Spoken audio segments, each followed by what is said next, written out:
Alright everybody, welcome back. Brennan again, and we're starting another 10-week program of BBSM. And if you guys caught my review last week, I tried to give you as best of overview as possible. However, taking a look at the programming for these next couple of weeks, it is completely different than anything I've ever done. So this is what Dan calls his off-season Olympic squatting program, and for this we're going to really build up a lot of frequency and volume for more Olympic style squatting, which means higher bar placement and narrower stance. So this is going to probably be a little bit of an adjustment period for me, only because I've been predominantly low bar squatting the past year. I have been doing some high bar squats, but it was really with paused reps, so I could really find my center of balance. Trying to be explosive in this manner is just, again, going to take some time to get used to. So the goal for this first exercise was to work up to a heavy single, and I worked up to 475. Dan told me here it's not necessary to set a new PR every time out, but you still want to work fairly heavy. From here, once you got that heavy single, you were then to drop the weight about 10% and do 2 sets of 3. So I dropped it to 425, and look at all these 13-year-olds in the background miring at me. They're saying, look at that guy, he has such skinny legs and he's actually squatting.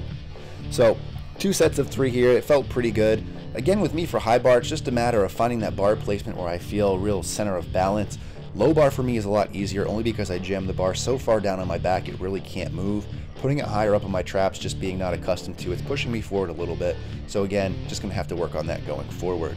You can also see here I'm using my SBD knee sleeves for the first time ever, so I picked these up because I wanted to do a comparison review between these and my rebands, which everyone seems to have these days, and I've heard really good things about these SBD sleeves, so I'll be using these for the next couple of weeks, and I'll be doing a comparison between the two, as they're very similar in price point. Another thing that you can't see that I'm wearing, but I definitely am, are some reband compression shorts, so I'll be doing a review and video on these later. From here we moved on to sets of block pulls of sumo style deadlifts. So this is something else we're going to be working on, is sumo deadlifts. I figure if I can get this up, it will translate well to my conventional as well.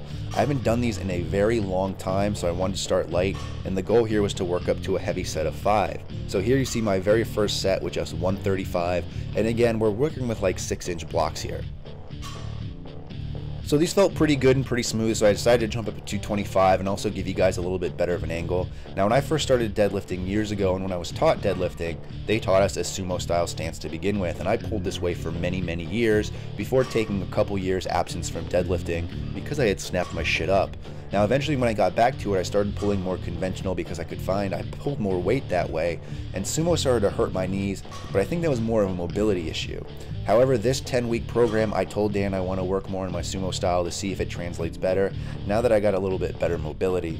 So after that set of 225, I jumped up to 315. You can see here I'm really trying to focus on getting the weight back on my heel some, and I'm trying to keep my shins as vertical as possible. I don't want my knees to track over the bar because that's going to have the tendency to pull me forward. Some other things I'll point out, I am wearing my belt right now, however it is not tightened. I'm also just using a standard double overhand grip, so non-hook grip, and it felt pretty comfortable for me for here. Now traditionally, again with conventional, I've been pulling over under, with my left hand being the one that's under. However, going forward, I think I'm going to work on switching back to my right hand being the one that's under. So here you see another set just of 405, and again this felt fairly good. So I decided to do my last working set, bump the weight up to 495, and for that I decided to strap my belt up as well as put some more chalk on my hands, and I initially started this set again using a double overhand grip. However, what I felt was I was getting pulled forward a little bit with my body, so with the second or third rep in, I switched it to an over-under, and it still felt pretty good for me. You can also see Sam in the background waving at this point, and for once, you guys have seen him a lot in these videos, he's not sitting down on his phone, so he is doing some work today, so shout out to you, Sam.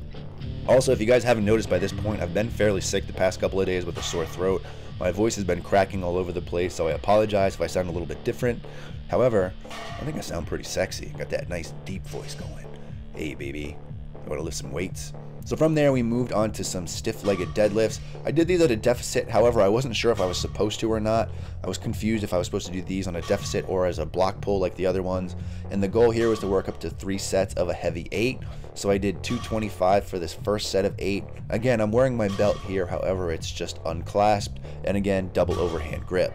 I also just decided to roll down my SBD knee sleeves and just use them for long socks just because And I gotta tell you, these things are really freaking tight. They took me forever to put on. I know the rolling trick and folding them over and pulling them up. Hopefully they break in a little bit, but I'll definitely be doing a review of these fairly soon, as well as those compression shorts that I'm wearing that you might see a little bit of blue peeking through every now and then. So the second set here of 8, we did 275. Again, this felt fairly good, fairly easy, and I've done a lot heavier on this.